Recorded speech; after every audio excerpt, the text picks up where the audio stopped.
રાજકોટના ઉપલેટામાં હાથ ધરાયું છે મેગા ડિમોલિશન। તો મેગા ડિમોલિશનની કામગીરી હાથ ધરવામાં આવી છે। રાજકોટથી આ સમાચાર મળી રહ્યા છે। રાજકોટના ઉપલેટામાં મેગા ડિમોલિશન હાથ ધરાયું છે। ગેરકાયદેસર કબજો જમાવેલ જમીન ઉપર તંત્રની આ કાર્યવાહી કરવામાં આવી છે। ઉપલેટા હાડફોડી ગામની જમીન પર બુલડોઝર ફેરવવામાં આવ્યું છે। ત્યારે પ્રાંત અધિકારી મામલતદાર ચીફ ઓફિસર સાથે આ મેગા ડિમોલિશનની કામગીરી હાથ ધરવામાં આવી છે। 80 કરોડ રૂપિયાની જમીન ખાલી કરાવવાની કામગીરી શરૂ કરવામાં આવી છે।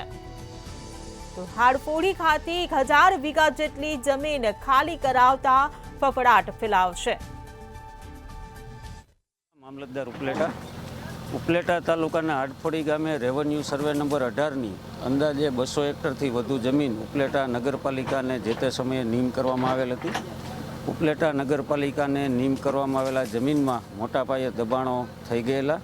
આથી અમે DILR મારફત આ નીમ થયેલ જમીનની માપણી કરાવી અને આ માપણી દરમિયાન જે લોકોના કબજા ગેરકાયદેસર જણાઈ આવ્યા એ તમામ લોકોને નગરપાલિકા દ્વારા નોટિસ આપી પોતાના માલિકીના આધાર પુરાવા રજૂ કરવાની પૂરતી તક આપી અને જે લોકોનો કબજો ગેરકાયદેસર માલુમ પડ્યો એ દૂર કરવાની કાર્યવાહી આજે પ્રાંત અધિકારી સાહેબ ધોરાજીના નેતૃત્વમાં વહીવટીતંત્ર દ્વારા ચુસ્ત પોલીસ બંદોબસ્ત વચ્ચે આજે હાથ ધરવામાં આવી છે।